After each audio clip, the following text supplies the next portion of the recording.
Sa kasalukuyan pong batas natin ngayon, ano po yung batas na umiiral ngayon po sa mga mag-asawa? sa property relation.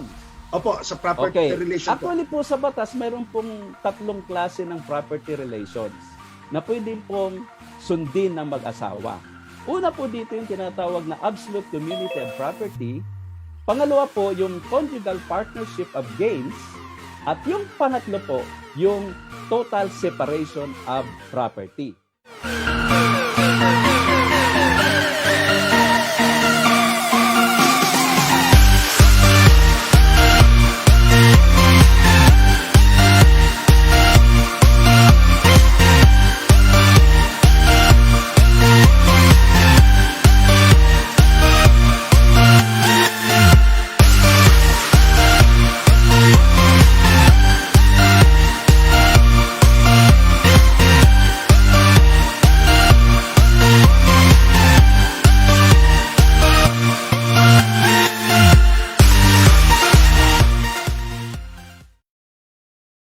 Ayun, okay na Jeff. Okay na Pastor Jeff. Shalom, shalom, and we are back here, live and alive dito ho sa ating batas at Biblia sa Bibigilas po. Magandang gabi po sa bawat isa na nandito ngayon.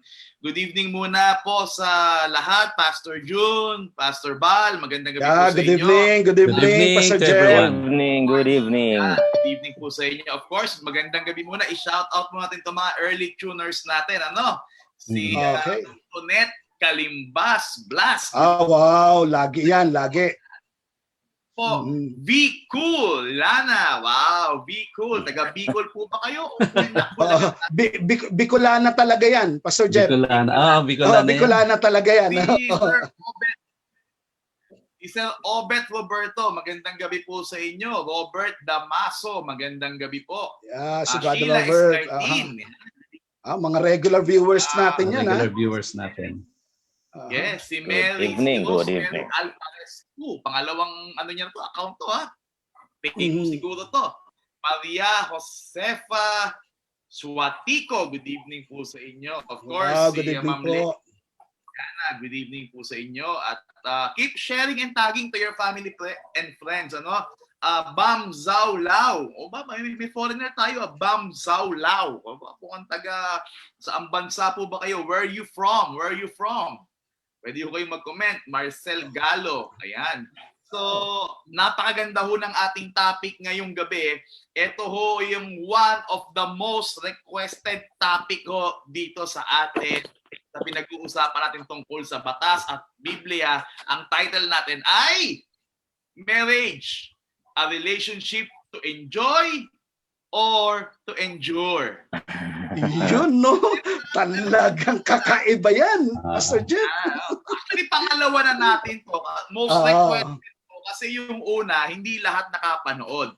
Kaya kung ako sa inyo, kayo ho, yung 19 viewers natin, kung may 21 na, kung may kakilala kayo, problema sa pamilya, may mag-asawa o maghihiwalay na, o planong mag-asawa, itag po ninyo, i-comment po ninyo, i-share po nyo ito, at mamaya, pwede pa kayo manalo ng load. Pwede kayo manalo. Diba? Nakatuwa na, pwede ka pang manalo yung binayad mong data, kung ikaw ay naka-data. O kung ikaw ay nagbabayad monthly ng wifi, tingin ko naman kahit pa paano makakabawas ho kayo, makakabawi ho kayo ng konti. Pag nanalo ho kayo, dapat ho may share. Pag nabunot. Pag nabunot, at nasagot ng tama, yung Yun. Ayan, 26 viewers. Ay sige ho, magsisimula ho tayo pag 30 na. Okay, magsisimula tayo pag 30 na. O kaya tumataas na po ang ating number.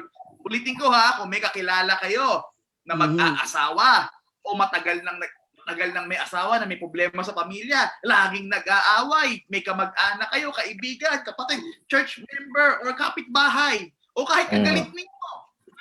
O kahit kayo mag-asawa na may problema kayo, panoorin niyo ho ito. Tumutok ho kayo ngayong linggo kaysa manood ho kayo ng TV o pang gawin nyo, wala namang online sabong o karera, ito na ho. Yan. So, keep sharing. Tuloy-tuloy. Alam nyo, sa totoo lang, ako ay hanggang January 2022 ay may booking na ako sa wedding officiating ministry.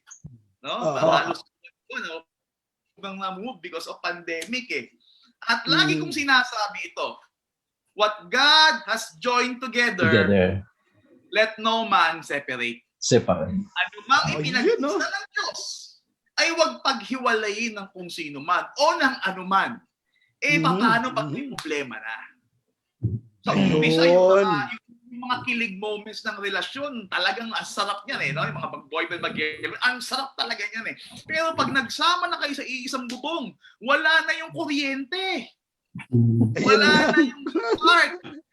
No? Aircon na lang, aircon na lang. Aircon na lang. So, paano pag may mga babayarin na? Ayan, no? Madaling diba, ililibre mo lang sa jeep. Paano pag nagsama na kayo at nahihirapan na kayo? Anong dapat? O kaya naman, ikaw ay may commitment na. Pero, ang kanta mo ay, bakit ngayon ka lang?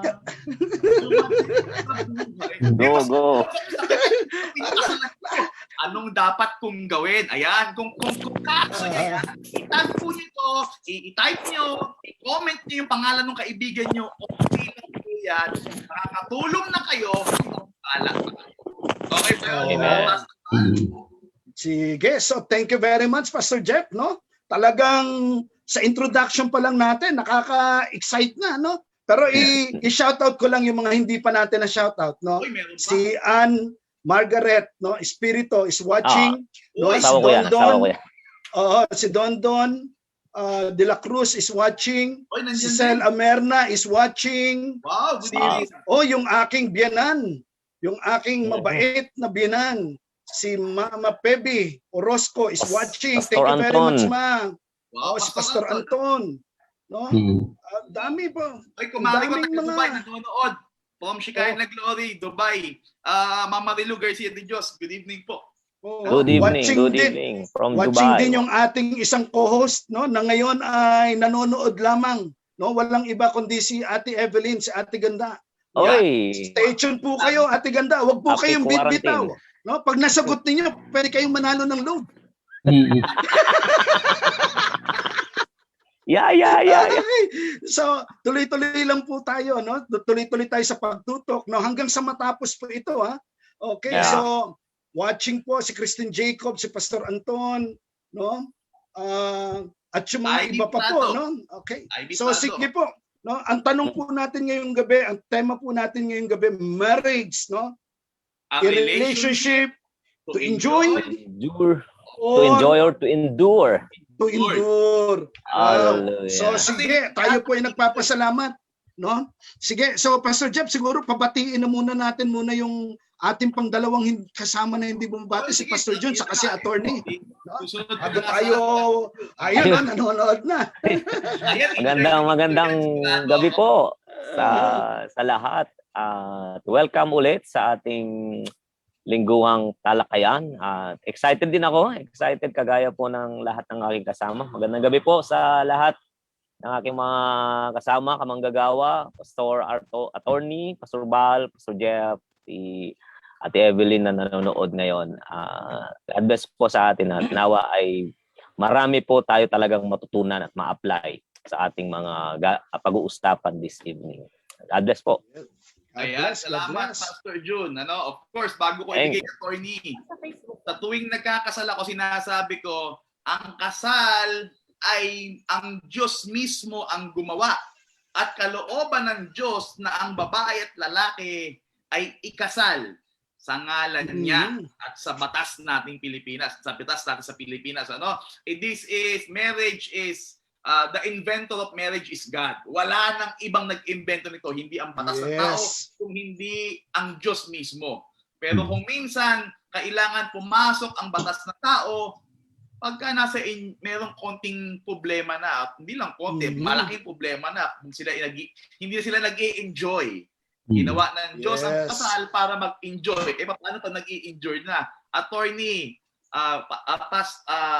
bigla ako nagbakil nung nakita ko yung mukha ni Atty. Bigla akong kinabahan na excited. Tingnan po natin ito. Attorney. Mhm. Okay, una po sa lahat, nais kong batiin ang bawat isang sa inyo na nanonood at nakikinig sa aming pong programa. At katulad nga ng nabanggit kanina, ito pong topic natin ay napakaganda sapagkat dito po ay pag-uusapan po natin ang patungkol po sa mga mag-asawa o sa mga patungkol po sa kasal, kung paano po tayo dapat mag-enjoy at sana po hindi po tayo mag-endure but mag-enjoy po tayo sa kasal. Okay, o sa ating asawa. At mamaya tatalakayin po natin yan habang kayo po ay nagpapadala ng mga katanungan sa bawat isa sa amin. So, kumusta na lamang po kayo at sana ay nasa mabuti kayong lahat ng kalagayan. Okay, thank you very much, Attorney. Thank you very much, Pastor Jeff. No, unahin na natin sigurong sagutin ito, no? Okay, sige Yung po. tanong na since marriage yung ating pinag-uusapan, unahin na natin tanungin, what does the Bible say about marriage? Ano po ba ang sinasabi ng Biblia patungkol sa kasal? Okay. Sige, unahin na po natin siguro si Attorney, no? Attorney, tapos yung mga ibang ano natin, Pastor Jeff. Okay. So, first of all, ito pong kasal, hindi po ito imbento ng tao. Yes. Ito po ay imbento ng Diyos. Okay? At ang involved po o ang parties po sa kasal, according to the original intention of God, ay dapat ay heterosexual. It is between man and a woman. Okay? Mhm. At bakit po, ano po yung intention ng Diyos sa kasal, no? Number one po dito, yung tinatawag nating companionship, no? According to Genesis chapter 2, verse 18, na yung woman must be a helpmate of the man and for them to live together as husband and wife. They should help each other. At pangalawang intention po ng kasal ay yung tinatawag na childbearing, no? Kaya 'di ba mayroon po utos ang Diyos kay Eva saka kay Adan na be fruitful and multiply and replenish the earth. So, yan po ang isa sa mga expectation ng Panginoon na magkaroon po sila ng anak, no? Generally. Pero meron din po kasi mag-asawang hindi po nagkakaanak pero ang intention po ng Diyos, sila po yung magpadami at magkaroon ng pamilya. And lastly, yung tinatawag natin na containment, no? Ano ang ibig sabihin ng containment? Alam niyo po kung hindi niyo po kaya na walang asawa kasi kayo po ay nagsasuffer ng tinatawag na sexual immorality, no? Mas maganda po mag-asawa na lamang po kayo at doon niyo po sa asawa po ninyo i-express yung inyo pong sexual intimacy, hindi po sa ibang tao. Kaya sabi po nga po sa 1 Corinthians chapter 7 verse 2, sabi po ni Paul, let each man have his own wife and let each woman have her own husband. Okay, in order to avoid sexual immorality. So yan po yung original intention ng ating Panginoong Diyos patungkol po sa kasal. Oo, na kung saan ang ganda ng original intention talaga ng ng ating Diyos when actually nung sa Genesis, 'di ba po, bago pa nagkaroon ng even before he created the man and the woman, kinreate na muna lahat ng Diyos. So parang merong preparation talaga na nangyari, no? Kaya lang alam natin na ang nangyari po after na nalikha niya, no, si Eva para kay Adan, si Adan para kay Eva, no? So ang nangyari po ay alam natin na nawasak ito dahil sa kanilang pagsuway, no? So dahil sa kanilang pagsuway, meron pong nangyari, no? Kumbaga parang nagkaroon ng masasabi natin even marriage, no, na apektuhan. So ngayon sa mga susunod po nating pagtalakay, makikita natin nagkaroon na ng paghihiwalay, ng divorce, no, hanggang sa panahon ng ating Panginoong Hesus. No, makikita natin, no? Ngayon siguro po tuloy na po tayo, no? ano po ba ang sinasabi ng Biblia, no, patungkol dito sa divorce, sa remarriage? Ito medyo ano to, Pastor Jeff, Pastor June, 'di ba? Ito yung malimit na katanungan. Okay lang ba sa atin, no? Okay lang ba ang divorce? Or okay lang ba yung magpakasal uli, yung remarriage, no? Sige po, Pastor June, Pastor Jeff, no? Bago natin tingnan sa aspetong legal naman kay attorney. Yeah, siguro sa atin bilang mga Kristiyano, importante na maunawaan nga natin yung original intention ng Panginoon, bakit merong marriage at inimbento niya yung marriage. At yung kanyang intensyon ay to leave them till death do us part. Yun ang kanyang intensyon. Then, in the time ng ating Panginoon, yung mga tao noon, nagtatanong sila, kung yun ang intensyon ng Panginoong Yahweh, bakit binigyan kami ni Moses ng papel o kasulatan na hiwalayan?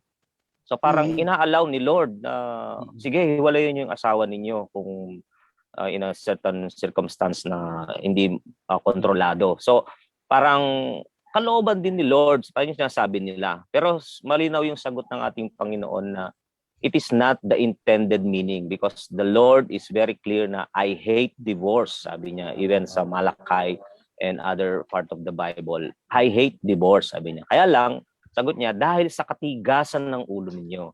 So may mga uncontrollable situation na hindi natin sakop, may mga pagkakataon na kagaya ng bububog yung asawa, delikado na yung buhay ng isang partner. So may mga circumstances kaya inallow yung divorce. Pero yung remarriage, never na inallow. Na pag naghiwalay ka and then magre-remarriage ka, kapag buhay pa yung asawa mo, automatic, sabi niya, you are sinning adultery. Nagkakasala ka ng pangangalunya. Pastor Jeff. Ayun, napakaganda ho, no? Halos talagang kumpleto na yun no?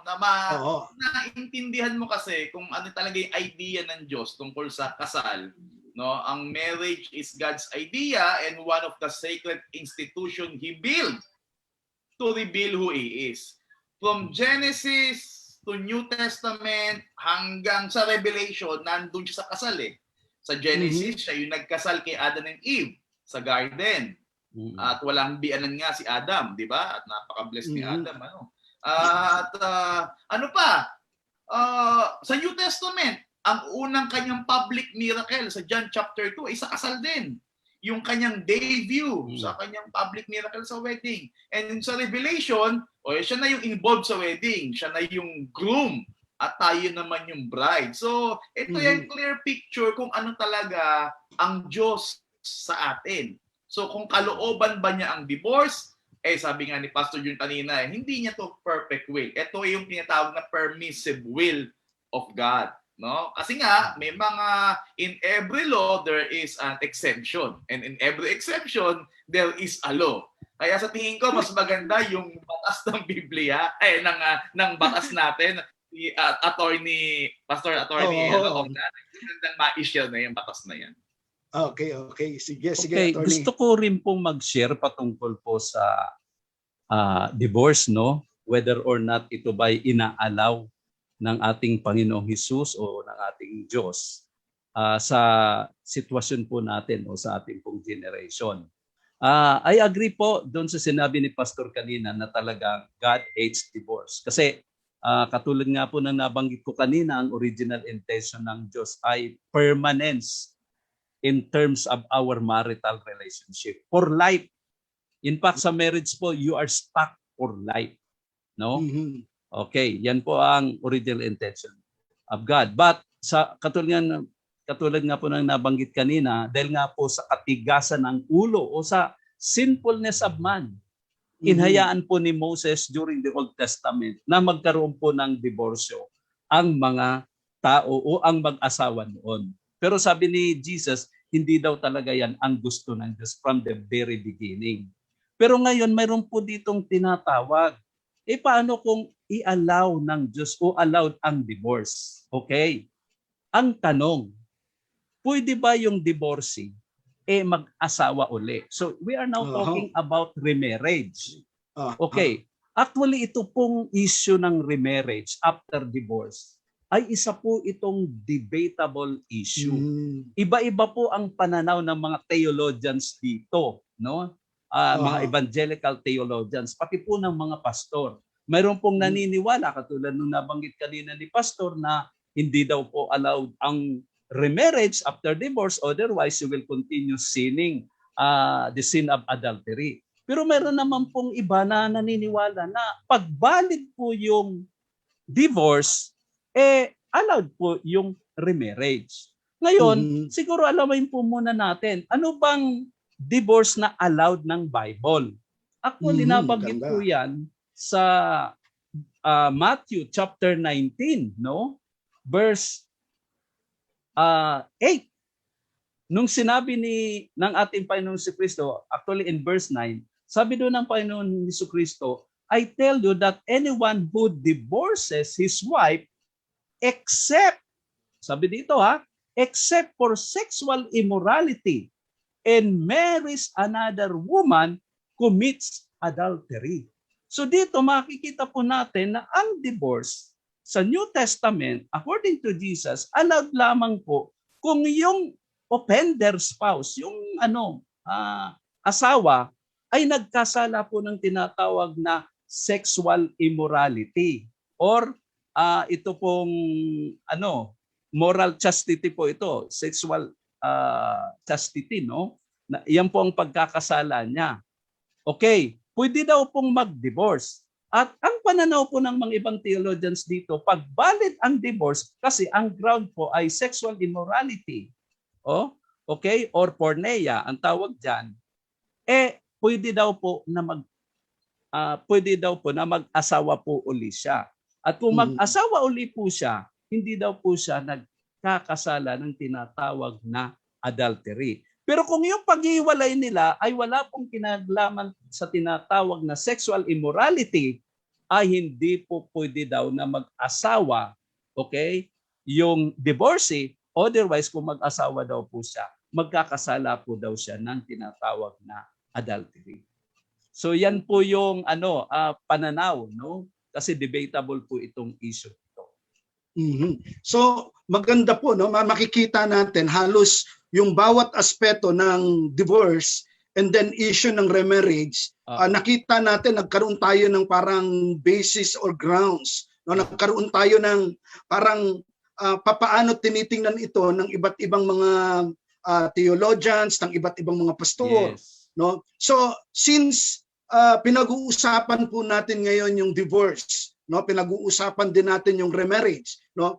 Gusto ko lamang Pastor Jeff, Pastor John, attorney, may tanong po rito, no? May unang tanong po na pumasok. No? Ang tanong po ito medyo siguro pwede itong sagutin in the light of the scripture and at the same time pwedeng siguro sa legal na rin, no? Ang tanong po ng aming pong ninong si Kuya Tirso, sabi niya, is it true that marriage is the chief cause of divorce or annulment? So, ang tanong niya po, ulitin ko, is it true that marriage is the chief cause of divorce or annulment? Na kung saan, kung yung kasal ba ang siyang pinaka-ugat, no, ng paghihiwalay or ng annulment? Ano po ang masasabi natin dyan? Actually, obviously, no? Hindi po kailangan ng annulment, hindi po kailangan ng divorce kung di kasal yung tao. So kailangan makasal po muna sila. After na sila po yung makasal, doon po sila pwede mag-seek ng divorce or annulment kung hindi na po talaga sila magkasundo at lagi na po silang nag-aaway. So, tama. In that principle, the chief cause of divorce is marriage. Di ba? Kasi there's no need for divorce or annulment without a valid marriage. So, sige. So, maganda yung sagot na yun, no? So, tama nga naman yun. Paano magkakaroon ng divorce or kung annulment? Kung hindi kasal. Kung hindi kasal. Di ba? So, paano naman yung ganitong tanong? Sige. My wife pulled me into marrying her. No, prior to our marriage, she told me that she is a doctor and no sexual experience. So parang doktor ako, virgin ako, ganyan. After our marriage, I found out the truth. Naalaman niya na hindi pala siya doktor at hindi na siya virgin. Marami nang nangyari pala. And ang tanong dito, can I file a petition for annulment sa ground na fraud? Ay, ganda nun. okay. Ganda. Magandang Parang tanong yan, panloloko, ano? no? Pastor Niloko Jeff, ang ka. sinasabi mo, parang niloko siya nung pinakasalan niya na lalaki. Yeah. Kasi nagpanggap yung lalaki na siya ay isang doktor? Yung babae po, yung babae, Yung babae. nagpanggap na isang Sinong doktor. nagpanggap? Yung babae po. Anong Babae po. pagpapanggap Nagpanggap niya? Siya ay Isang doktor, Isang doktor. saka virgin daw siya. saka virgin. Ang ibig Yeah. sabihin ng And virgin, na-found wala pa out. siyang sexual relationship Hindi with pala any doktor, man. hindi konduktora. Oo. Anyway, dalawa, no? Yung sinabi niya. Kaya pinakasalan siya nung lalaki. Virgin ako, and at the same time, ako'y isang doktor. Sino ba namang lalaki? Kinasal sila. Yan yun ang ganun. After na kinasal sila, nalaman o na-discover nung lalaki na nagsisinungaling ka pala, nagsinungaling ka sa akin nung nagpakasal tayo. Hindi ka pala doktor at hindi ka na pala virgin. So, ang tanong dyan, pwede bang mag-file ng annulment yung lalaki on the basis of tinatawag na fraud? Okay. Alam nyo po, sa ating pong family code, particularly Article 45, yung fraud po ay isa po sa mga grounds for annulment of marriage. Pero in-enumerate po ng ating batas kung ano yung fraud na pwedeng maging basihan ng annulment. Okay, ano po ba itong mga fraud na pwede po maging basa ng annulment?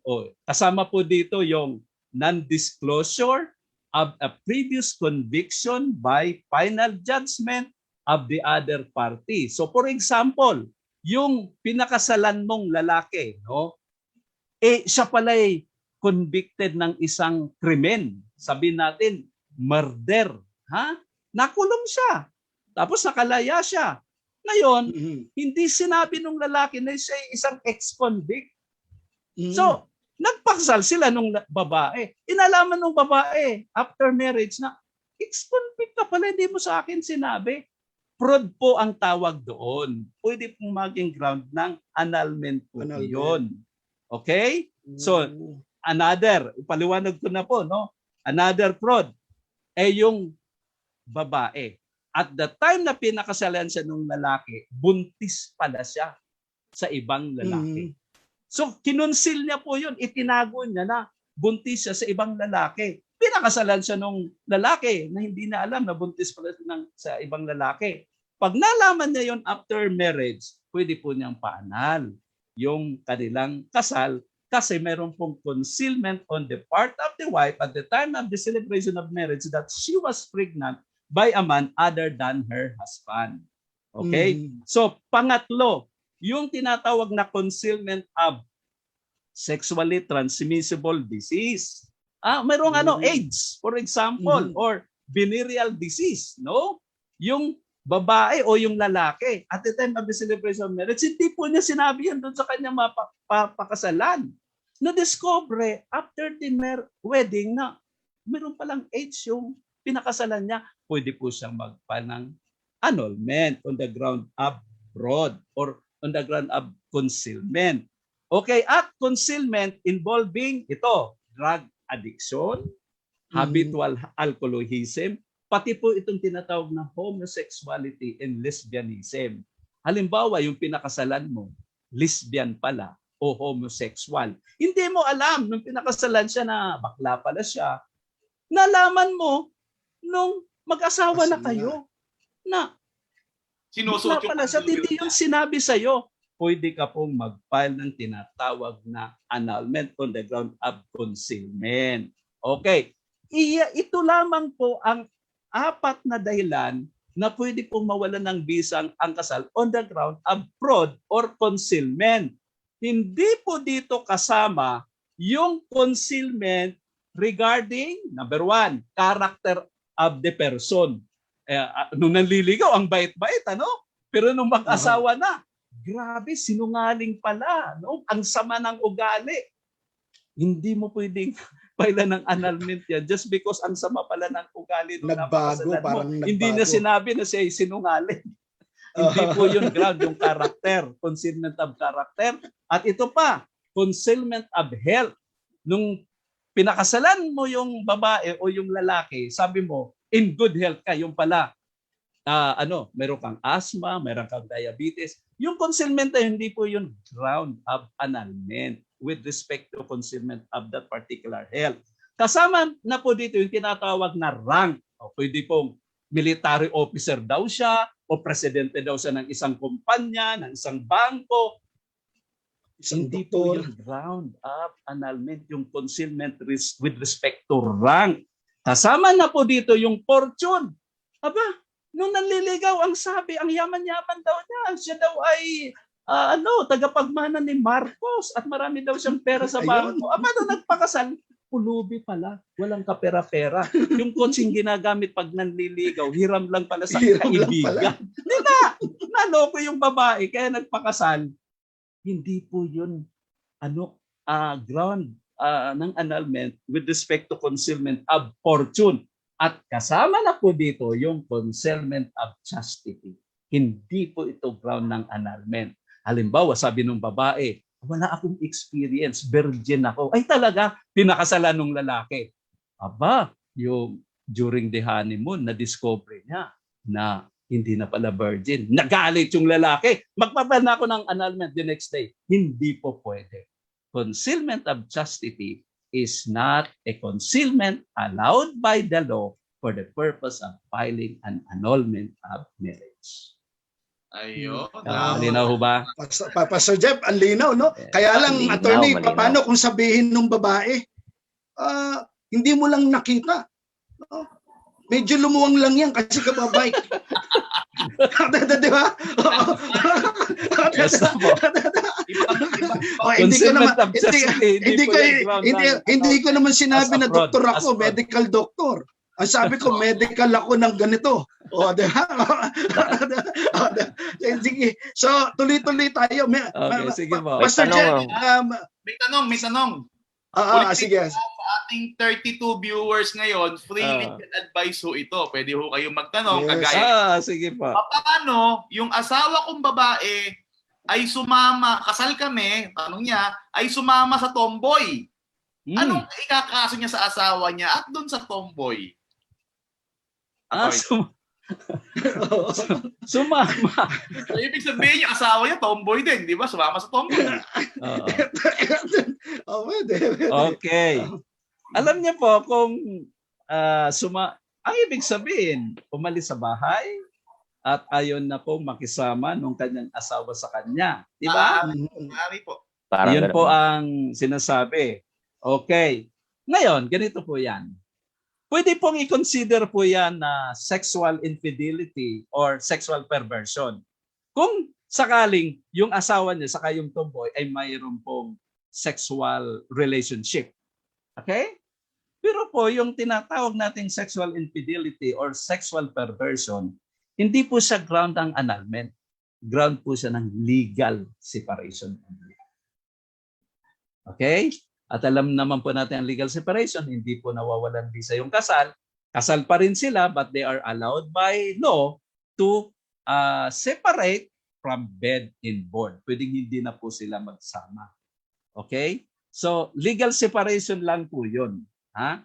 Or, pwede rin po kung mapatunayan niya na yung kanyang asawa, after marriage, after marriage, bakla pala, tumboy pala. Kaya sumama doon sa tumboy kasi tumboy din siya o bakla din siya, whatsoever. Ground po yan ng legal separation. Okay? Hindi lang siya annulment, kundi legal separation. Legal separation po. Iba po ito yung concealment of homosexuality. Kasi yung concealment of homosexuality, hindi niya sinabi at the time of the celebration of marriage na tumboy siya. Okay? Kaya pwede niyang pa-annul yung marriage on the ground of concealment. Dito, okay, hindi naman po kinonceal during the celebration of marriage, kundi nalaman niya na po after marriage na tumboy pala o bakla yung kanyang asawa. Kung wala naman pong concealment during the celebration of marriage, hindi po siya ground for annulment. Ground lamang po siya ng tinatawag na legal separation. Saka pangalawa po, ito po kasing concealment, ano po ito, kaya nga annulment, pwede po itong ma-ratify yung marriage. Halimbawa, alam mo yung asawa mo, ay itinago ng asawa mo, ni say bakla at the time of celebration of marriage. So dapat meron kang karapatan magpalang annulment, di ba? Pero nung malaman mo, okay lang sa'yo. Sabi na, okay lang sa akin kahit bakla ka, magsama pa rin tayo. Nararatify yung marriage. And therefore, nawawalan ka na po ng karapatan na magpalang annulment. Okay? Attorney, balikan ko lamang po yung tanong na yun ni Pastor Jeff. Parang hindi po ba pwedeng kasuhan ng, let's say, sa part po ng babae na nakisama, umalis, o sumama sa iba. Humiwalay po, sumama sa tomboy. No, let's say, nagkaroon din sila, malamang po, assuming nagkaroon sila ng sexual relationship. Hindi po ba siya pwedeng kasuhan ng adultery? Ay, hindi po. Or yung, kasi ang adultery po, that is a sexual relationship with another man, not his husband. Babae din po yung sinamahan niya eh. Okay. So kung let's say po babae naman, no, hindi po ba pwedeng kasuhan naman ng concubinage? Ang concubinage po nakukumit po yan ng husband eh. Hindi po ng wife. Yung wife po nakakakumit ng adultery if she engages sexual intercourse with a man other than her husband. Hindi naman po man yun eh. Same sex po yun eh. So wala po adultery doon. Ang kaso niya po is civil lang. May magkakaroon lang ng, tama po ba? Civil, hindi po criminal. Legal separation lamang po. Legal separation lang po. Wala pong criminal liability. Wala pong criminal liability. With respect to adultery. Doon po sa in that particular scenario po. At siyempre, yung babae dahil umalis ng bahay, pwede niya pong hindi na yun suportahan. Pwede niyang i-cut ang support mo. Oh wow, ang ganda po, ang liwanag, ang liwanag. Kasi penalty po yan ng isang asawa na umalis sa conjugal dwelling without justifiable cause. So pwede mo pong putulin yung pagsusuporta mo sa kanya. Okay. Ayun, attorney. Hindi maganda siguro, attorney, ihapyawan nyo na rin ng konti anong pagkakaiba ng legal separation tsaka sa annulment. Yun nga po, basically, ang pagkakaiba lang po niyan sa annulment, yung marriage kasi doon, valid. But it can be annulled. Pwede pong pawalan ng visa because there are grounds provided for the law for its annulment. No? So, pag nawalan po yung visa yan, so siyempre, yung nag-file po, pati nga po yung kabila, pwede nang mag-asawa uli kasi nawawalan po ng visa yung kasal po nila.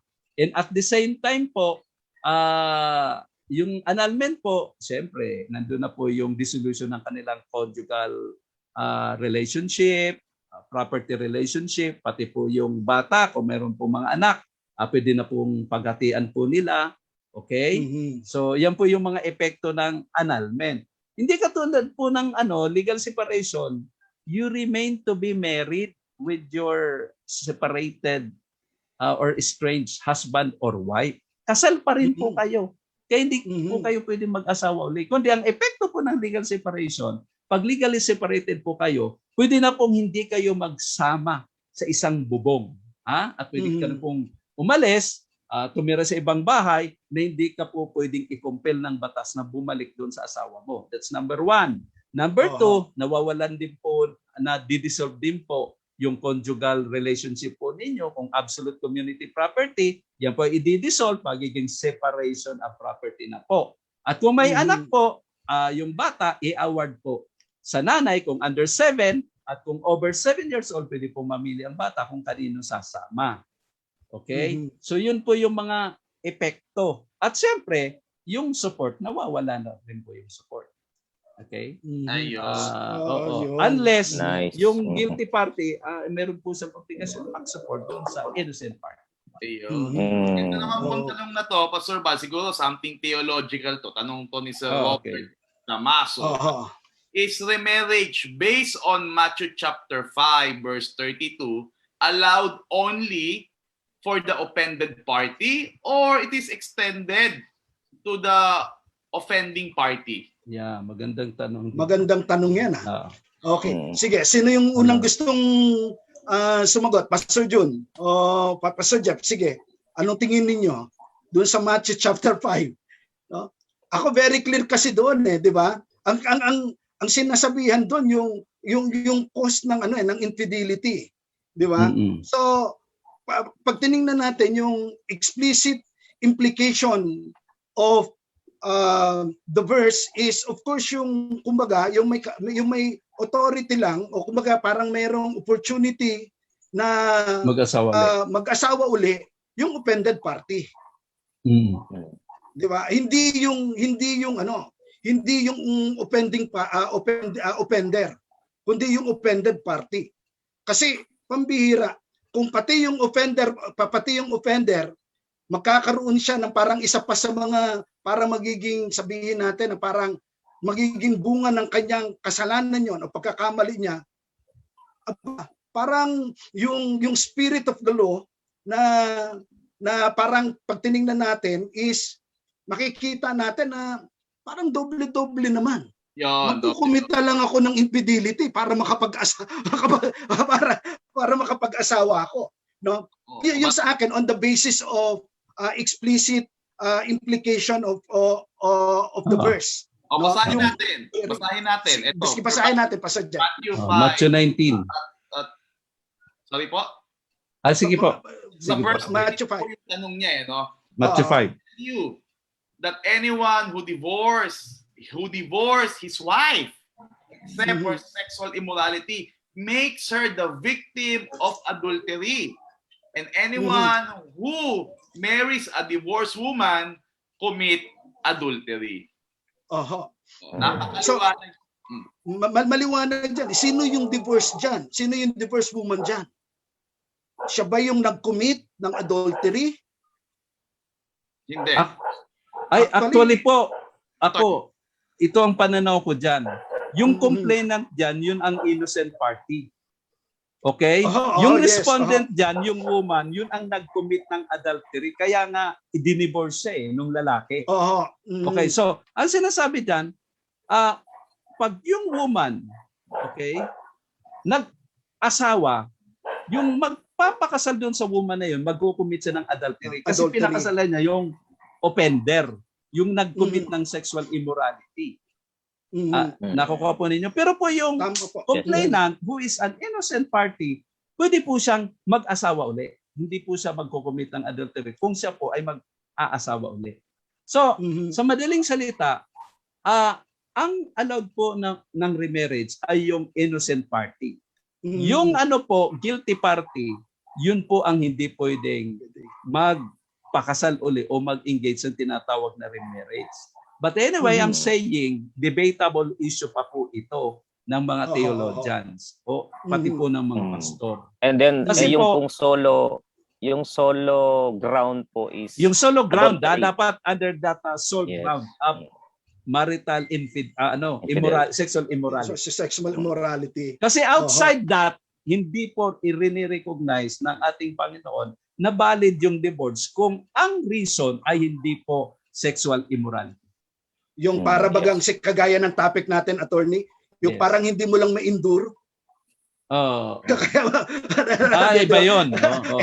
Parang hindi mo lang ma-endure. Dito, talagang dapat may sexual infidelity na mangyari. No? So, Pastor Jeff, maganda yung may mga tanong pa po. May isang tanong po dito.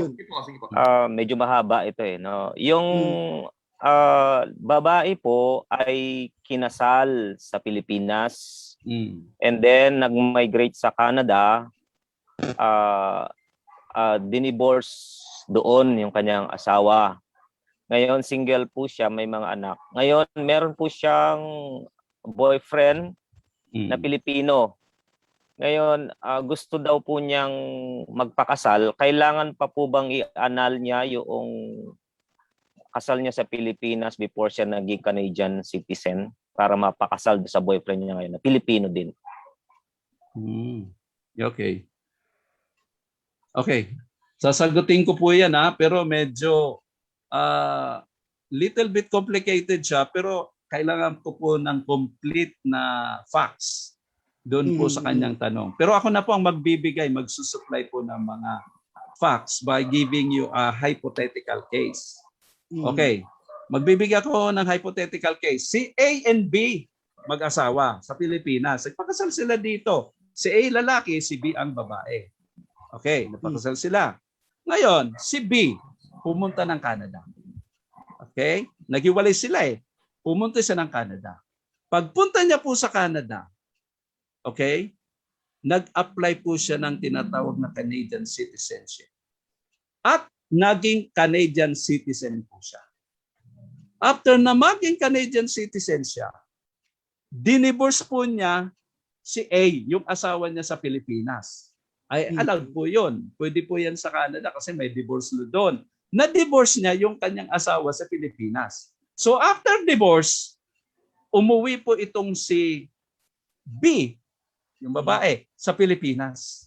At na-meet po niya yung kanyang dating boyfriend nung dalaga pa po siya. At nagkagustuhan po sila at gusto niya pong pakasalan. Ito po si yung boyfriend niya. Sabihin natin si C. Ang tanong dyan, based doon sa question, pwede bang mag-asawa si B kay C? Okay? At kinakailangan ba ni B na mag-file muna siya ng annulment of marriage against A bago niya pakasalan si C? Yan ang tanong din eh. Sa tanong na yan. Ito ang sagot. Pwede po niyang pakasalan ni B si C. Okay? Bakit? Kasi si B ay divorce na po sa Canada. At nung nag-apply po siya ng divorce, allowed po yung divorce. Bakit? At the time, Canadian citizen na siya. Hindi na siya Pilipino. So, ang batas na sumasakop na kay B at the time that she filed the divorce was a Canadian law. The Canadian Civil Code. Doon na sa sakop eh. Kaya nung nag-file siya ng divorce, allowed siya, and therefore, pagbalik na dito sa Pilipinas, she is marrying C as a Canadian citizen. Isa na po siyang foreigner. So ngayon, kailangan pa ba niyang paanal yung marriage niya kay A? Okay, it is my considered opinion na hindi niya na kailangan po mag-file ng annulment. Kasi kung pakakasalan niya si C, ang kailangan lamang po ni B ay mag-apply po siya ng Certificate of Legal Capacity sa kanya pong embassy, sa Canadian Embassy. Kasi requirement po yan sa ating family code na pag isa sa mga ikakasal or both of them are foreigners and they are going to get married in the Philippines, they need to apply a Certificate of Legal Capacity from their own consulate. Okay? At pag nakakuha po sila ng Certificate of Legal Capacity, yan po ang isa-submit po nila sa local civil registrar for the purpose of applying a marriage license. Okay? Unlike pag ikaw ay Pilipino, pag ikaw ay magpakasal, ang kailangan mo, sinumar or advisory of marriage. Pupunin mo yan sa PSA, sa Quezon City. At pag nakita doon na mayroong ka pang kasal, dati, hindi ka pwede mag-asawa ulit. Kailangan po yan, paanan mo. Or pa-declare mong null and void. But hindi po yan kailangan ni B. Kasi si B, mag-aasawa siya dito sa Pilipinas, not as a Pilipina, but as a Canadian citizen. Foreigner na po siya. So ang kailangan po niya, Certificate of Legal Capacity. Kung binigyan po siya ng kanyang embassy ng Certificate of Legal Capacity dahil divorce na siya sa Canada, pwede na po siya magpakasal dito sa Pilipinas. At hindi niya na po kailangan ng annulment. Kasi hindi naman po siya i-require na mag-submit ng marriage advisory from PSA. What the local civil registrar will require her to submit is a Certificate of Legal Capacity. As Canadian citizen, no, attorney? Yung Canadian na po siya. Uh-huh. Pero ito po Kasi, ang twist dyan. Ito ang twist. Uh-huh. Maingat po tayo dyan. Pero kung nag-file itong si B ng divorce sa Canada while she was still a Filipino citizen, yan ang problema. Hindi po valid yung divorce na na-obtain niya sa Canada, and therefore dito sa Pilipinas she remains to be a Filipino citizen. Dapat Okay? pa yung kanyang Okay. Ah, Ngayon, so dapat mauna paano yan? yung ano. Canadian na siya. Di ba? Sasabihin sa akin, Mm. di ba, attorney, sabi mo, Canadian na siya ngayon. Kahit Canadian siya, ang problema niya, nag-file kasi siya ng divorce, Pilipina pa siya. Ha? Yung divorce na yun, hindi po yan i-recognize dito sa Pilipinas. Dapat mag-file po siya ng divorce after becoming a Canadian citizen. Okay. O, di ba? Ang linaw, ang linaw. So, dapat gano'n. Yan ang sinasabi ko sa kliyente ko. Alam ba, mayroong gustong former Pilipino, American citizen na siya, American passport holder na siya. Ha? Sabi na, attorney, papakasal uli ako kung may problema. May kasal pa ako dyan sa Pilipinas, pero divorce na ako sa Amerika. Ang una kong tanong ito, nung nag-file ka ba ng divorce, Pilipino ka pa ba or American ka na?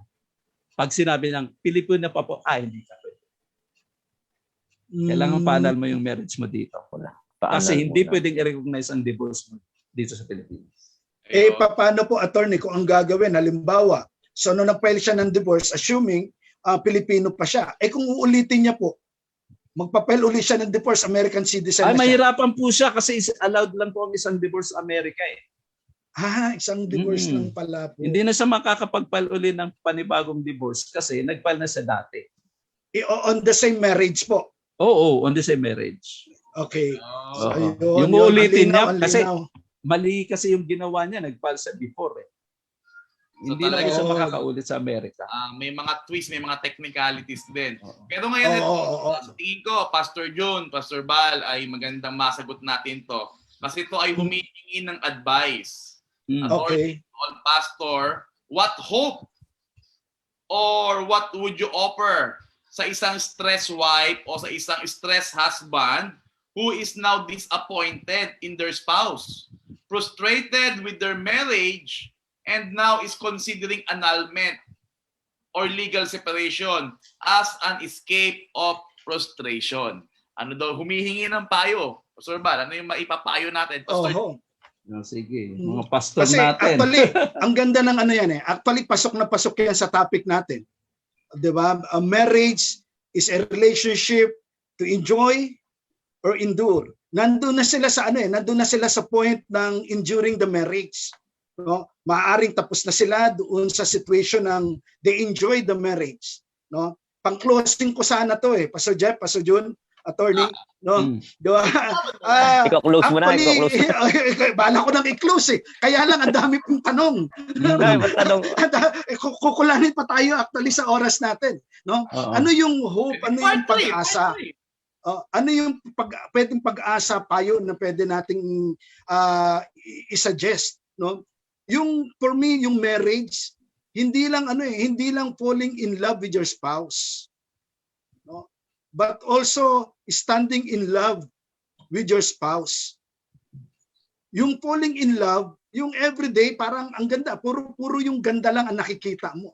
Pero when you stand in love with your spouse, no, kahit sino yan, kahit ano yan, dahil mahal mo yan, you stand in love, no? Pero meron ng pananakit, meron bang pananakit? Kung frustrations lang, frustrations in what? Paano siya na-frustrate? Kung frustration lang siya na paggising ng umaga, dati ang hilig mag-toothbrush. No? Ngayon, 3 araw na hindi pa nagtututbrush. Maaaring yun yung kanyang frustrations. No? Kung ganun lang, parang ang babaw ata. No? Di ba? Kung ganun yung mga klase ng frustrations lang. So kinakailangan ma-identify natin kung anong frustrations. In that way, dapat mapaunawa natin na yung kasal, sabi nga natin from the start, establish ito ng Diyos. Tapos, kumbaga, yung strength natin is, of course, huhugutin natin sa ating Diyos. Pangalawa, hindi yung parang, kasi hindi mo na nakikita yung dating gusto mo noon. Ngayon, nawala na ng buhok. Dati, puno pa ng buhok yung ulo. Yung mga ganun lang ba? Yung mga simple frustrations. Oo, di ba? Kahit maputi na ang buhok. Di ba? Pero kung yun talagang meron ng pananakit, no? Meron ng sexual infidelity, life-threatening, ayun. So siguro, medyo i-advise na rin natin siguro, siguro nga kinakailangan na mag-file ng annulment, no? Kung gano'n, or legal separation, no? Yun po sa akin. Ayan, maraming salamat gusto po ko- sa ating 45 live viewers. Ano? Pwede Okay. magtanong. Alam niyo po, gustong sagutin yan, ano? Attorney. Oo. Alam niyo po, yung sabi niya kanina doon sa nagtanong, out of frustration, hindi po kasi ground yan eh. Para mag-file ka po ng annulment, ng legal separation. No? Ang marriage po kasi, it's a permanent relationship. It's not even a contract, no, between husband and wife. It is a covenant. It is a commitment for life. Yes. Kaya po siguro, alalahanin po natin yung sinabi po natin doon sa nagkasal sa atin during the wedding. Ano po ang sabi natin? I take you as my lawfully wedded wife or husband to have and to hold from this day forward, for better, for worse, for richer, for poorer, in sickness and in health, until death do us part. Alalahanin po natin yun. So probably ngayon po ay nasa worst situation po kayo nung asawa po ninyo. At hindi po solusyon ang paghihiwalay o ang divorce o ang annulment o legal separation. Alam niyo po, ang kailangan po siguro ninyo, counseling. Marital or marriage counseling. Para po siguro mabigyan po kayo ng guidance at mapaliwanagan po kayo na kung as much as possible ay magkabalikan po kayo, magkaroon po kayo ng reconciliation. Pero kung talaga pong wala na pong pag-asa na kayo magkabalikan kasi po ginugulpi ka na ng asawa mo, kamuntikan ka ng patayin, siguro po ang the best option is really to separate. But not necessarily to file annulment. No? Annulment is just a last resort. Kung talagang wala na po talagang pag-asa na kayo po ay magkabalikan pa. Pero po, remember, repeated physical violence is not a ground for annulment. It is merely a ground for legal separation. Yun lang po yung masakit doon. Yan ang masakit lang amang po. Kumbaga for legal separation lang. Legal Kasi separation lang. makikita natin diyan kung paano binibigyan ng halaga ng ating batas yung kasal. Kung gaano binibigyan ng halaga ng Biblia, ng ating Diyos, yung kasal, no? Yes. So yun yung parang napakaganda, no? Isang yung sinabi ni attorney, no, isang advice natin talaga sa mga dumaranas, parang nandoon na sila sa proseso ng enduring the marriage. Malaking factor yung may mga peer group ka na parehas na mag-asawa or yung counseling.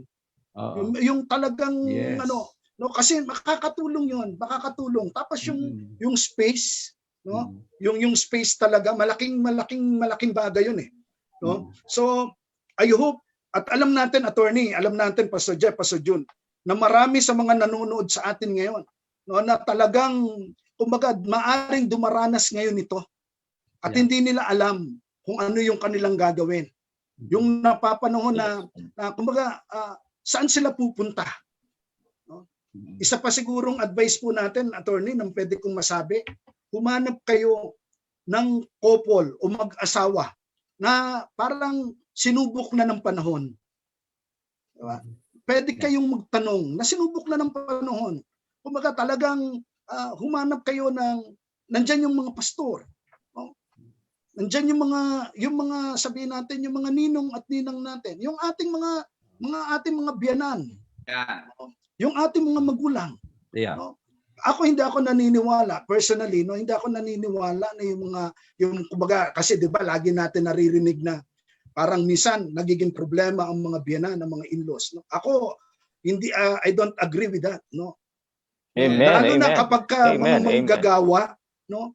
Sila pa yung talagang tututok sa inyo para mag-pray. Tama 'yun. Ipanalangin, maging successful, no. Kaya malaking factor eh.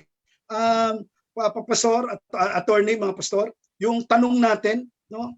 Actually, sa mga susunod pa, yung tanong natin na okay lang ba sa isang Kristiyano na mag-asawa ng hindi mananampalataya, no?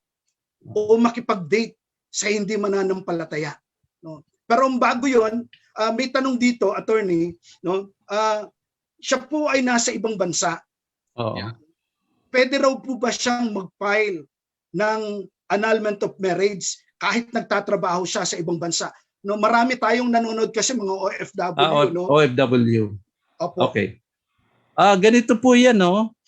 Alam niyo po, meron na po kasing bagong circular ang ating Supreme Court with respect to the filing of petition for nullity of marriage, annulment of marriage, sa legal separation. Isa po sa mga requirements, I think about 2 years ago po ito, require ng Supreme Court, yung tinatawag nating residence requirement. Pag sinabi nating residence requirement, dapat po yung petitioner nakatira dito sa Pilipinas for at least 6 months prior to the filing of the petition in court. At dito, patutunayan niya kung saan po siya nakatira. Kasi doon po siya magpa-file sa husgado where he is a resident or she is resident. Okay? At kukuha po siya ng tinatawag na barangay certification na magpapatunay na siya ay nakatira doon sa lugar na yon for at least 6 months at magsasubmit po siya ng ID, no? Na issued more than 6 months na naka-indicate po doon yung residence ng pong petitioner kung saan po siya magpapile ng kaso. So ito po ang isa sa mga problema ng ating mga OFW. Kasi nagkaroon na po ako ng problema rin ng ganito. OFW po yung aking kliyente. Ang problema, hindi bira po siyang umuwi sa Pilipinas. Hindi po siya nagre-reside dito kasi nga non-resident po siya. Nasa ibang bansa po siya. So wala po siyang, hindi po niya ma-meet yung residence requirement. Kaya sabi ko sa kanya, Madam, hindi tayo pwedeng mag-file kasi madi-dismiss po yan. Kukontrain po tayo ng Solicitor General, pati po ng husgado pag nakita niya na hindi ka po dito nakatira at ikay OFW. Kung gusto po mong mag-file, mag-stay ka muna dito ng 6 months and after that, pwede na po tayo mag-file. Yan ang problema natin. So talagang yung residency po, no? Dapat, yung residence requirement ang kailangan on the part of the petitioner. Pero mayroon pong solution diyan. Pwede naman pong gamitin po nyo yung residence ng respondent kung nandito po sa Pilipinas siya nakatira. Pero pag ganyan, doon mo po ipapile kung saan po nakatira yung respondent.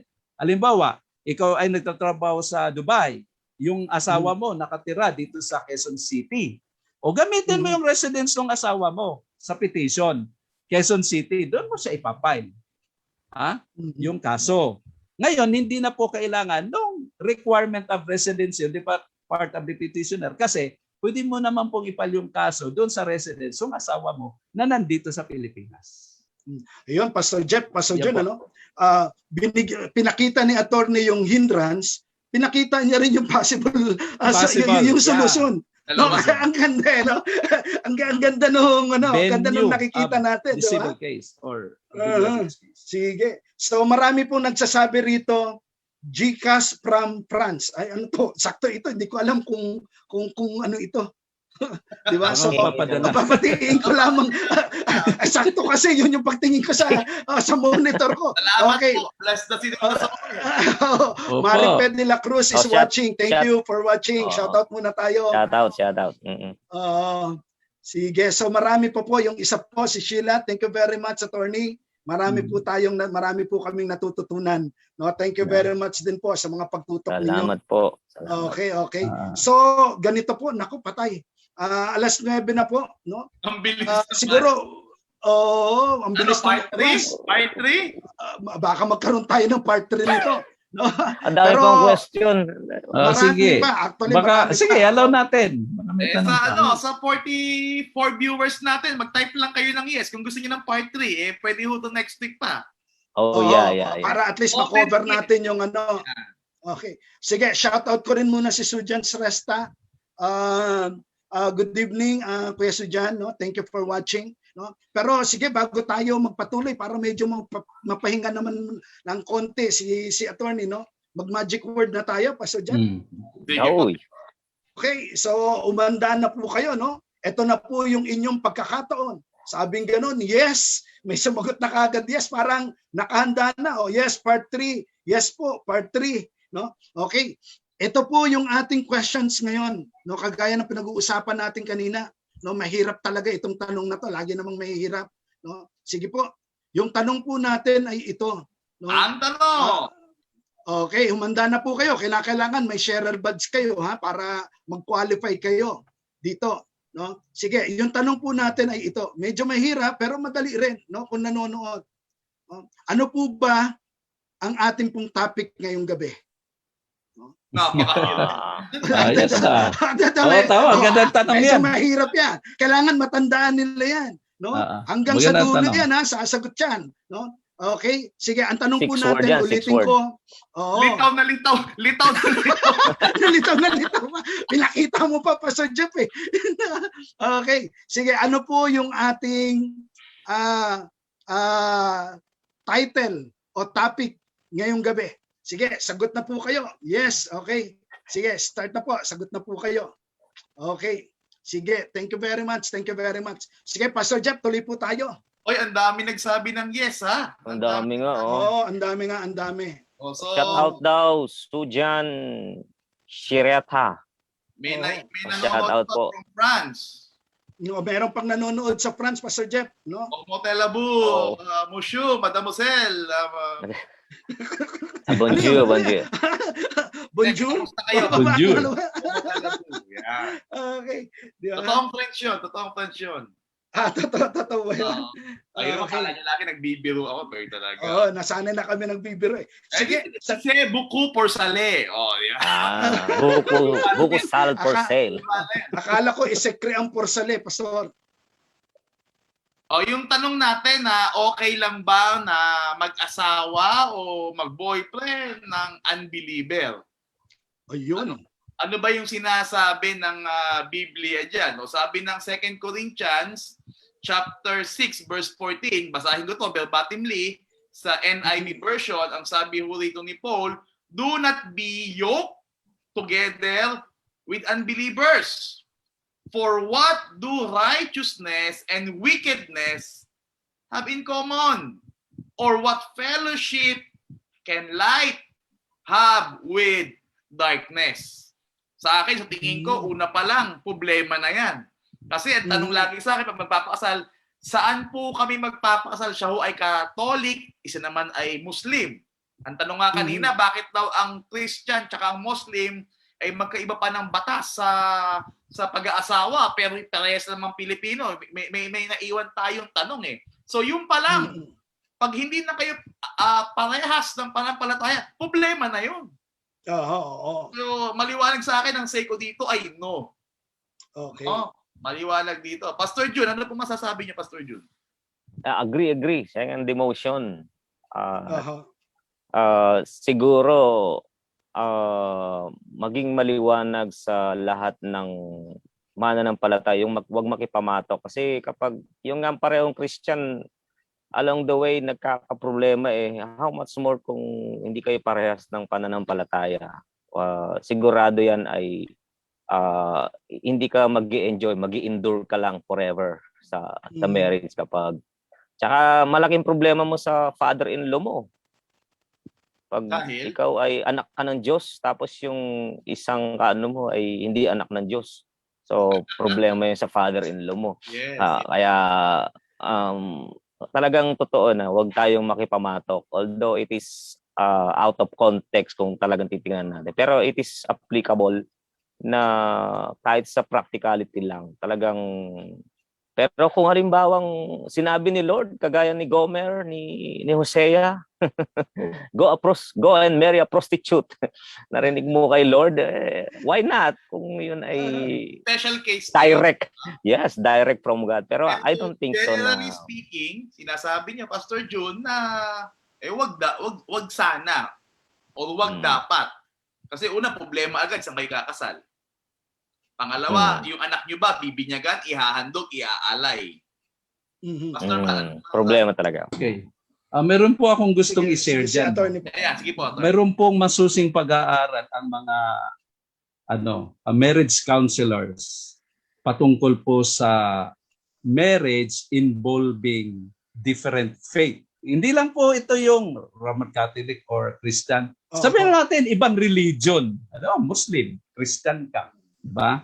Okay. So, sabi ng pag-aaral nito, most stable marriages are those involving people with many similarities in terms of, number 1, intelligence.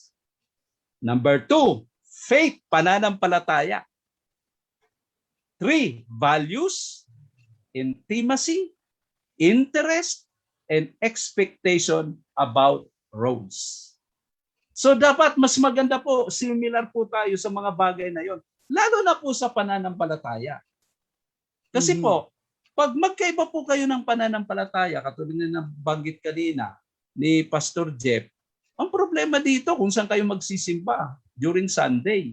Ang hirap nun, maghiwalay kayo po ng pinupuntang simbahan. Pangalawa, yung pananampalataya sa Diyos. Kung yung asawa mo hindi nananampalataya sa Diyos, ikaw nananampalataya ka. Pag nagkaroon ng problema, yung asawa mong hindi nananampalataya, iinom ng alak, maglalasing. Ikaw, mag-pray sa Panginoon. Di ba? Hindi maganda.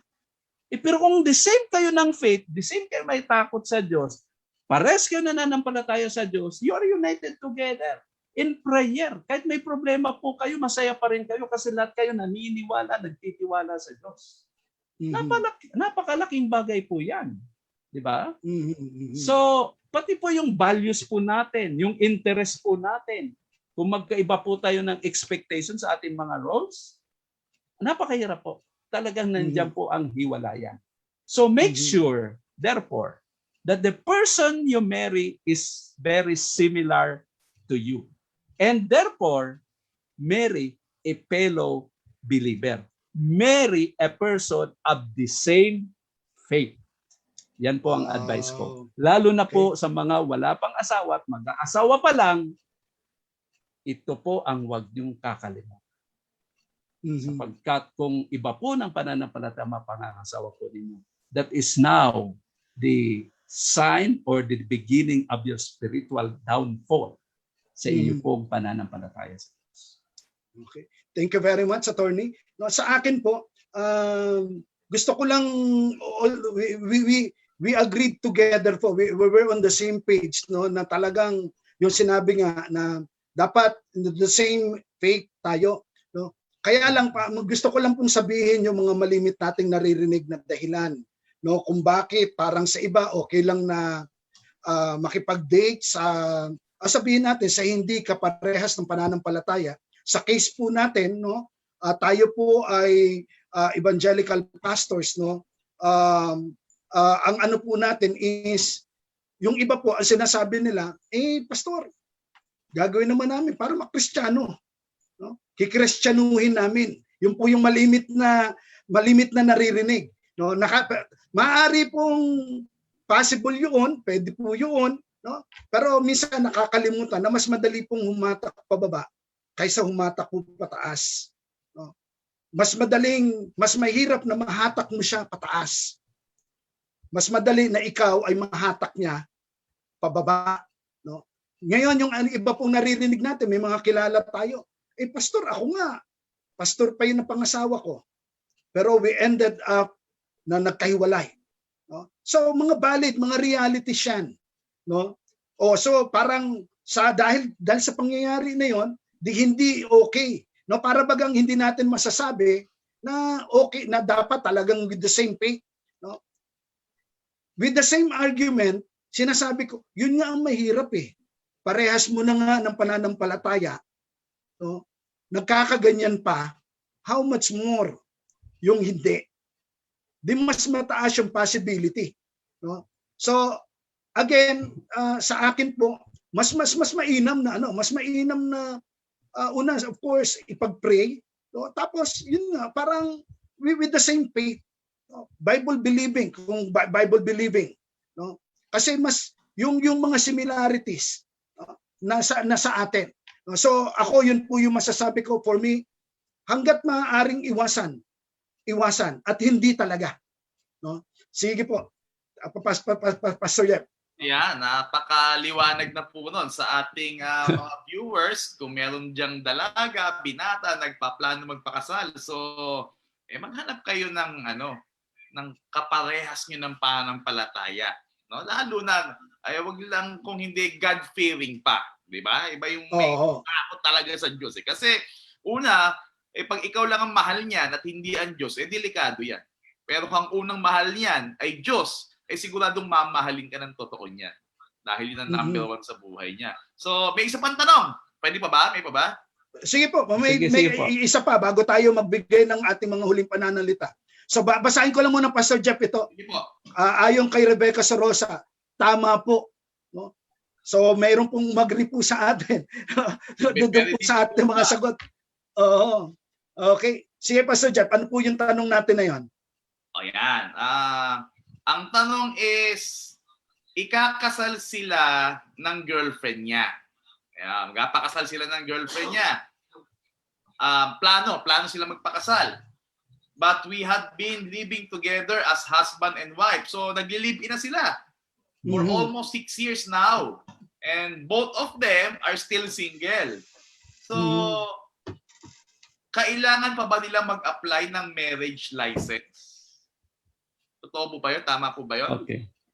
Actually po, sabi po ng Article 34 ng ating Family Code, pag ang husband and wife ay nagsasama na bilang mag-asawa sa isang bubong for at least 5 years, actually 5 taon nga lang at ito pong husband and wife na ito, couple na ito, wala po silang tinatawag na legal impediment to marry each other. Okay? Pwede po silang magpakasal kahit hindi na po sila mag-file ng tinatawag na marriage license sa local civil registrar. So mag-a-accomplish na lamang po sila ng tinatawag na affidavit of cohabitation to marry as a couple. Pero ito po ang tanda natin. Itong nagli-live-in na ito, para po hindi na po sila mag-apply ng marriage license kasi 5 taon na po sila nagsasama, dapat po wala po silang tinatawag na legal impediment to marry each other. Ang ibig sabihin, single po sila. Wala po silang sabit bilang asawa. In other words, kung yung kinakasawa mo may asawang iba, ay kahit 10 taon po kayo o 20 years kayo magsama, hindi po kayo pwedeng magpakasal.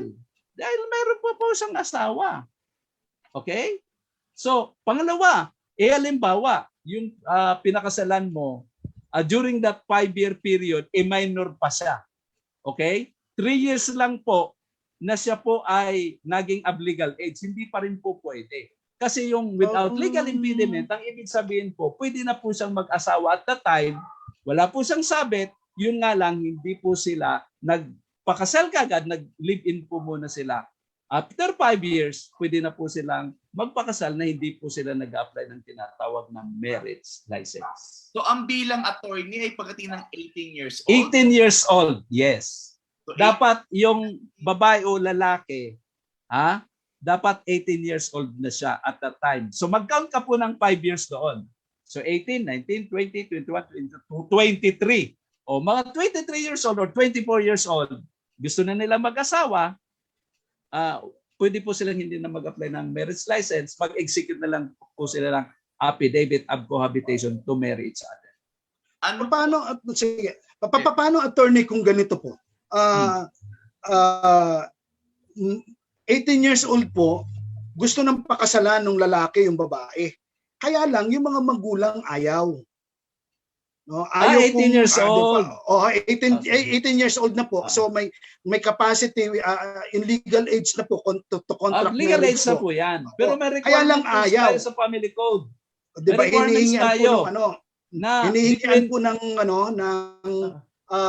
dapat may marriage consent.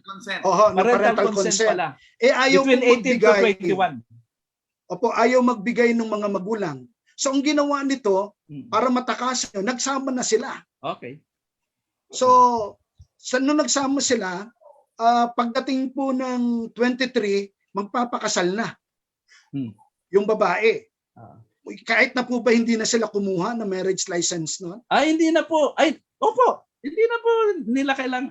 Pwede pong hindi na po sila kumuha ng marriage license. Kasi po, nagsama na po sila more than 5 years at the time na they were already of legal age. Hindi na po kailangan ng marriage license. Anong katibayan naming mga minister para maprotektahan din yung aming lisensya? Kasi pwede Yeah. Totoo yan. Opo, magandang tanong yan, Pastor Jeff. Matagal na eh. Pero ang totoo, 1 buwan lang sila nagsama o 2 buwan. Usually, number 1 yan po. Una, alamin nyo po yung mga edad nila. Okay? Kasi kung mga bata pa sila, imposible na nagsama na sila ng 5 years at the time na wala silang legal impediment. No? Kasi nag-start po yan, 18 years old eh. So yung edad, okay. Pero kung mga 30 years old na yung pataas, mukhang okay na yan. That's number 1. Number 2, mayroon na ba silang anak? Kasi usually yan, pag nagsasama, nagkakaanak na yan, di ba? So alam mo, may anak na ba kayo? Opo. Ilang taon na? 5 taon na po. Nagsama na to. O, di ba? So maganda pa sa Jeff. Ganda So ng interview. Ano yun, Ang gagawin nyo po, interview lang. Ngayon, kung nagsinungaling sila sa iyo, hindi po problema yon. Basta ang importante, nagsama sila ng 5 taon na they were legally capacitated to marry each other. Okay? Kung nagsinungaling sila, hindi na problema po yan sa live-licensing officer. Makakasuhan na lang po yung parties ng perjury pag sisinungaling under oath. Hindi po sila nagsabi ng totoo. Pero yung officiating minister po, safe siya. Safe siya? Yeah. Okay. Kasi hihinga mo naman ng Seno Mario eh. Kasi dito po sa Quezon City, tinatanggap nila kailangan 30 years old na. Pero, yun. Safe sila. Safe. Pero kung 25 lang, ayaw nilang bigyan ng paggamitan ng Article 34. Yung 34. Yeah. Pwede rin. Nasa local civil registrar na po yan eh. May karapatan po talaga ang local civil registrar na mag-demand kung ano. Hindi, kasi safe ang local civil registrar. Diyan kasi, from 18 to 21, kailangan kasi ng parental consent. Kaya hindi pa nila binibilang yun. From 21 to 25, kailangan pa ng parental advice po doon para ma-issuean po sila ng marriage license. Kaya, safe po na 25 pataas, doon po safe sila mag-a-apply ng Article 34. Yung without marriage license because of cohabitation of 5 years. Wow, okay. Nako, ang bilis talaga ng oras. So siguro po magkakaroon talaga po tayo ng part 3 nito. Marami so next maraming nag-comment Pastor Jeff, Pastor John, attorney nang magkaroon tayo ng part 3. Ganun ba? So ngayon Sige po, ngayon po 9:20 na po tayo. So siguro po hingi po tayo ng mga huling pananalita natin Pastor Jeff, Pastor John, attorney, no? At bago tayo magko-close sa prayer, and then nandirito na rin yung ating tambiolo. No, mamaya bubunot na po tayo, no? Sige po, Pastor John, ano po ang masasabi natin dito? Marriage is a relationship to enjoy or to endure? Sige po, ano po masasabi natin? Sige, mauna na ako. Dahil ako po yung pinakagwapo sa lahat. Mauna. Tumawa si attorney. Dahil ang marriage ay originated by God, I think dapat i-enjoy ng couple yung relationship. So, dahil ito ay God-made, it is a love story, it is a commitment from God. So, kaya lang, dahil sa mga, gusto kong i-ano yung bago ikasal yung expectation ng mag-asawa sa isa't isa, siguro kailangang ayusin ng bago pumasok sa ganong commitment sa pag-aasawa. Yung expectation ba na ina-expect mo yung asawa mo ganito, gagawin niya ganito, ganito siya, ganito. It is sometimes yung mga expectation ng couple, it is yung iba unrealistic, yung iba parang, for example, yung asawa mo, dahil ang tatay mo ay maasikaso, tapos yung asawa mo, gusto mo maging masikaso din sa'yo. Pag hindi maasikaso, walang kwentang asawa na.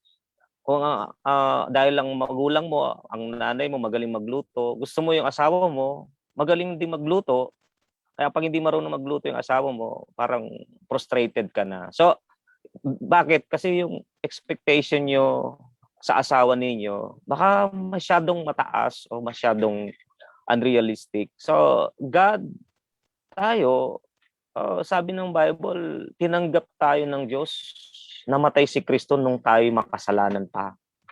So, God accepted us who we are.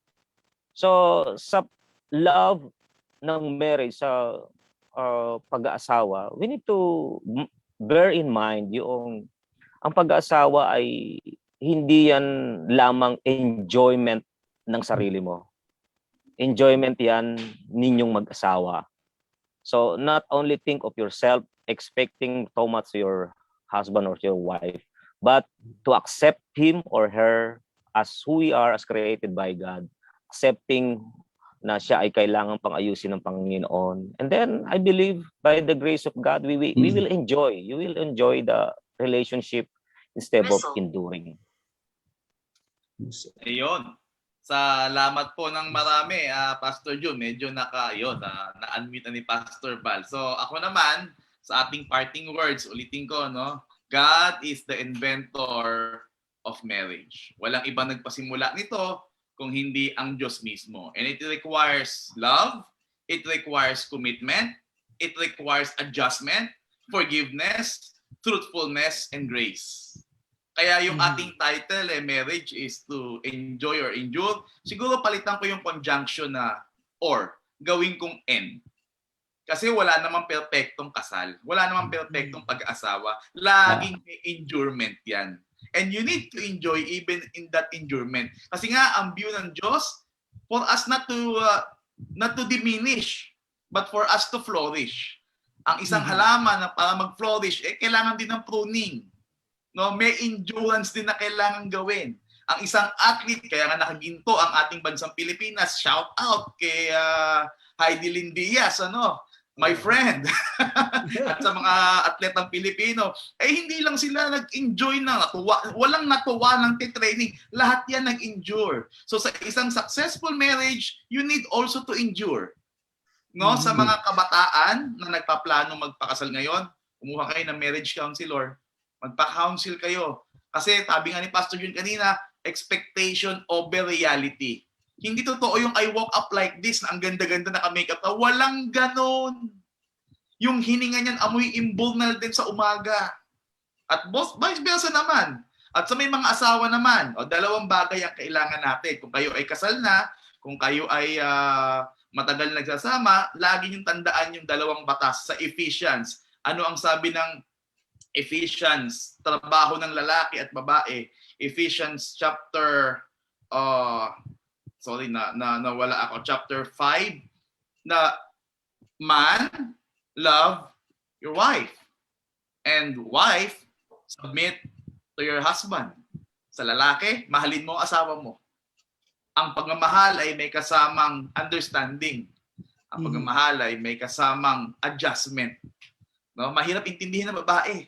Sabi nila, women is from Mars. Men is from Mars and women is from Venus. Mahirap intindihin. Pero kailangan mo silang intindihin. Yes. Ang lalaki naman, hindi sinabing mahalin. Babae, mahalin mo ang lalaki. Hindi sinabing i-respect. Kasi sa lalaki, mag-submit. Kasi ang submission is respect sa ating mga lalaki. No? Yes. Yan ang word, yan ang language of love ng mga lalaki. Kailangan mo silang galangin. Kailangan mo silang irespeto. Pwede naman tayong pagsabihan.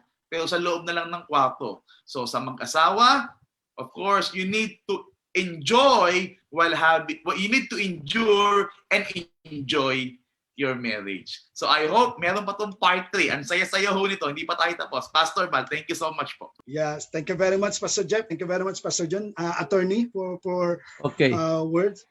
Ako napakaikli lang po ng advice ko, for us to have a successful, blessed, and joyful marriage. Ito lamang po. Do not look for the right person in marriage. Be the right person.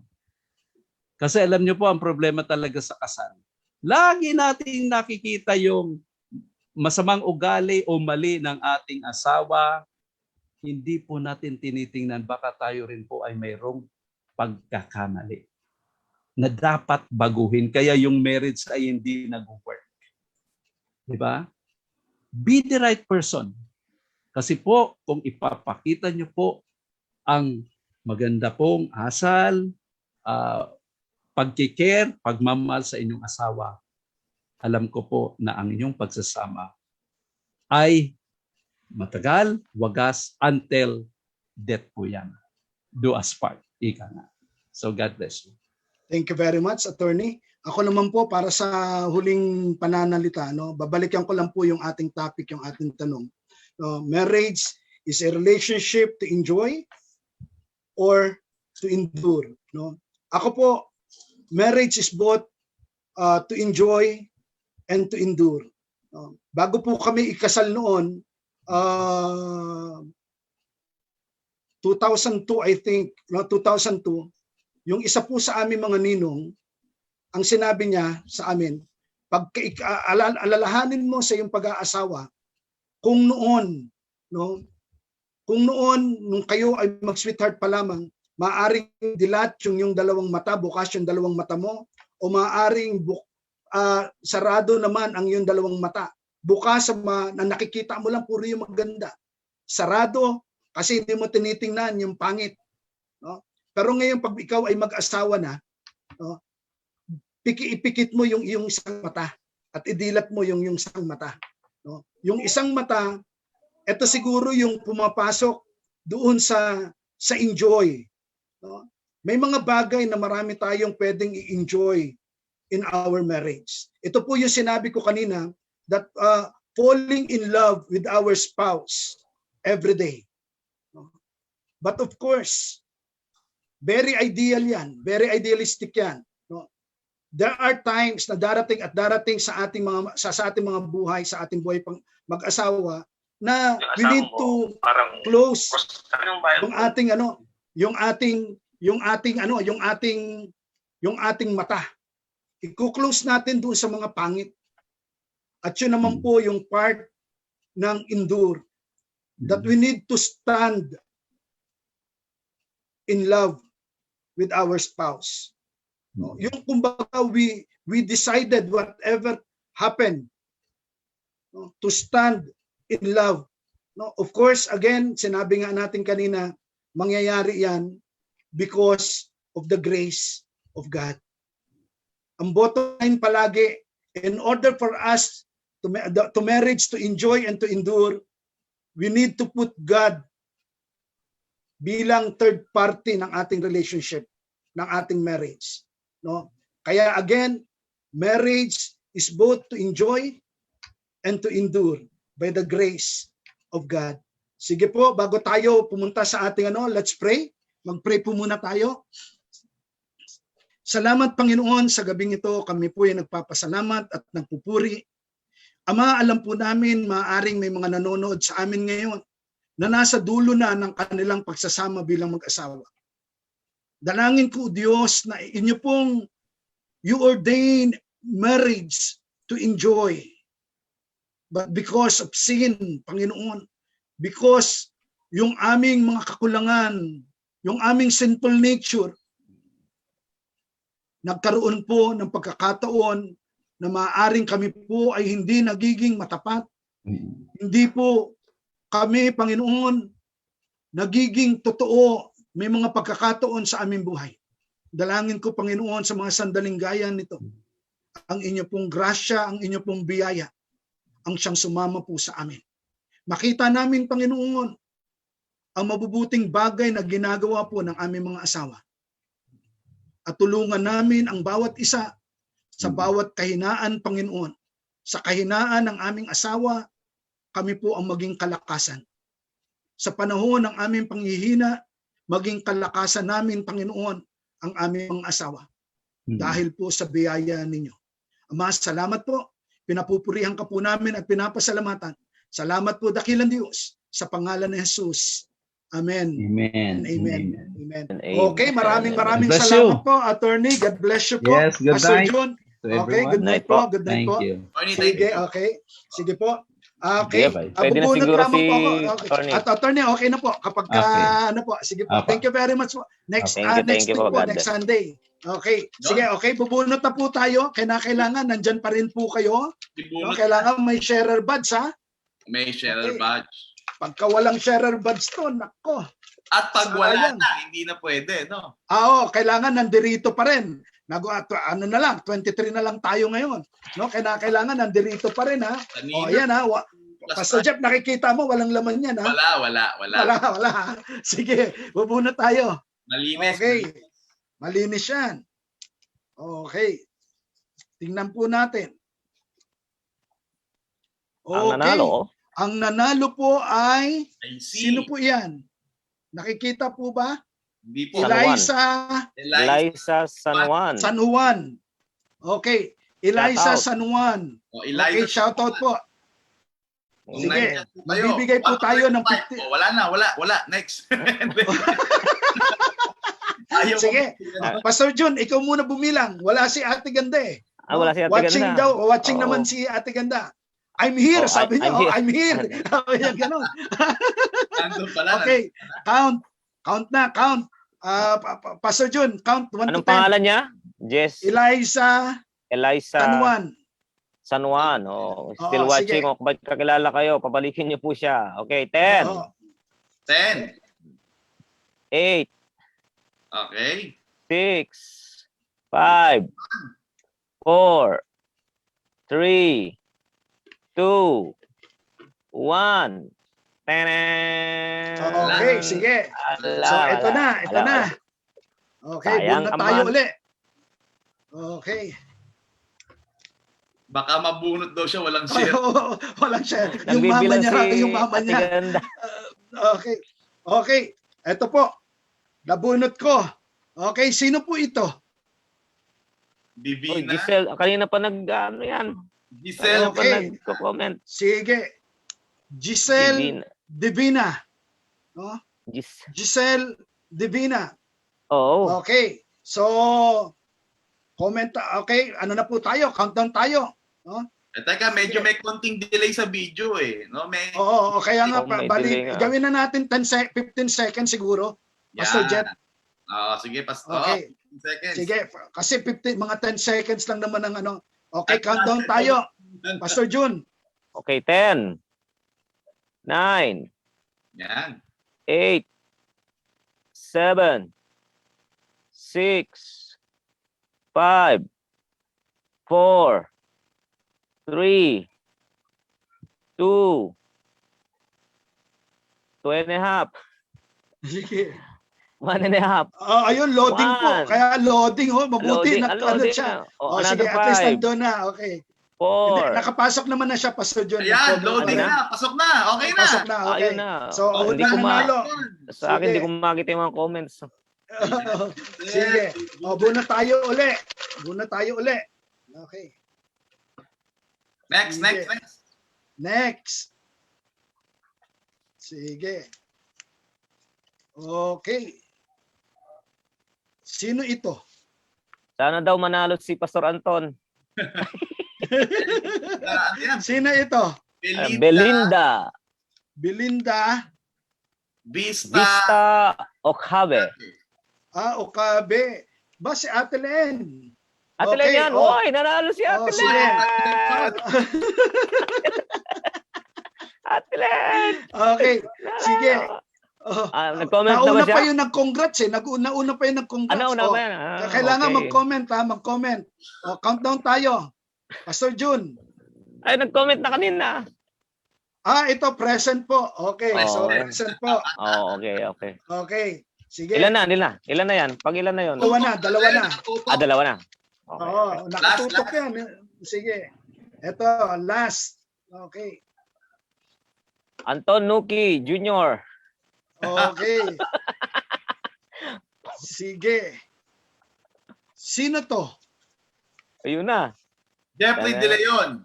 Ay, Oy, hindi. Jeffrey. Uy, lagi na lang nananalo yan. Lagi. Lagi na lang nananalo. Okay. Si Chris Oh, yan. Jacob. Wala, nag-comment na. Nag-congrats na siya eh. Congrats. Congrats Congratulations. na. Yun. Nanalo. Okay. Congratulations, Chris J. Jacob. Ayan, nag-congrats. Okay. So ito po yung tatlong Congrats, nanalo natin. Congrats sa inyo. Ito po yung nanalo. Si Chris J. Jacob. Okay. At si Belinda Uchabe. no? Si Ate Len, tapos si Ate Giselle, no? Okay, Yes, guys, thank you very congratulations. much. Hindi, may mga sharer badge ba yun? Baka walang mga sharer badge yan. Tingnan natin. Meron, Meron, sigurado ha. kompleto. Oo. Sigurado, mamaya, Confirmed, naisama confirmed. tayo nito. No? Kitang-kita na Ma- kanilang Tawag badge. dito, madidemanda natin ng annulment ito. Null and void. Null and void. Okay. Sige. Okay, guys. Thank you very much. Thank you very Salamat much. po. Salamat po sa ating Salamat po. Salamat. So next week uli. Next week uli. Oy, Part 3 meron tayo. tayong 252 shares. Ilan, Pastor Jeff? 252 shares and 84 viewers. Oh, wow. Wow. Thank you very much. Thank you very much. 84 react and like. Yan, palang inabot natin. 252 Wow. shares. Mhm. Yung iba kasi Oh. wala. At nung pinaka-live audience natin kanina, umabot tayo ng 44, 45 I think na naka-live. So, salamat po sa mga Oo. Salamat po. Salamat sa mga tumutok. Salamat, Pastor Jun. Salamat, Pastor Jeff. No? Nag-comment si Eliza San Juan. Hmm. Ito, nag-comment siya. Predata na ako. Oo, sorry Eliza kasi hindi umabot. No? Next time. Next time. Na malungkot man po sa amin, no? Pero talaga Bibigyan na ni Kuya Bal yan. Bibigyan na ni Kuya Bal. malungkot na. Sabi ni Ate Ganda, mga bias.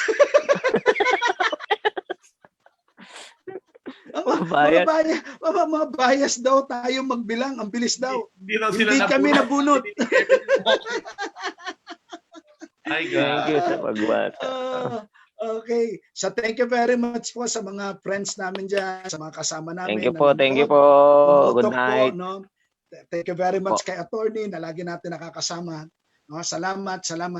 Okay. Okay, Pastor Jun, Pastor Jeff, thank you very much. God bless. Okay, bye-bye. Salamat God bless. po. God bless. Okay.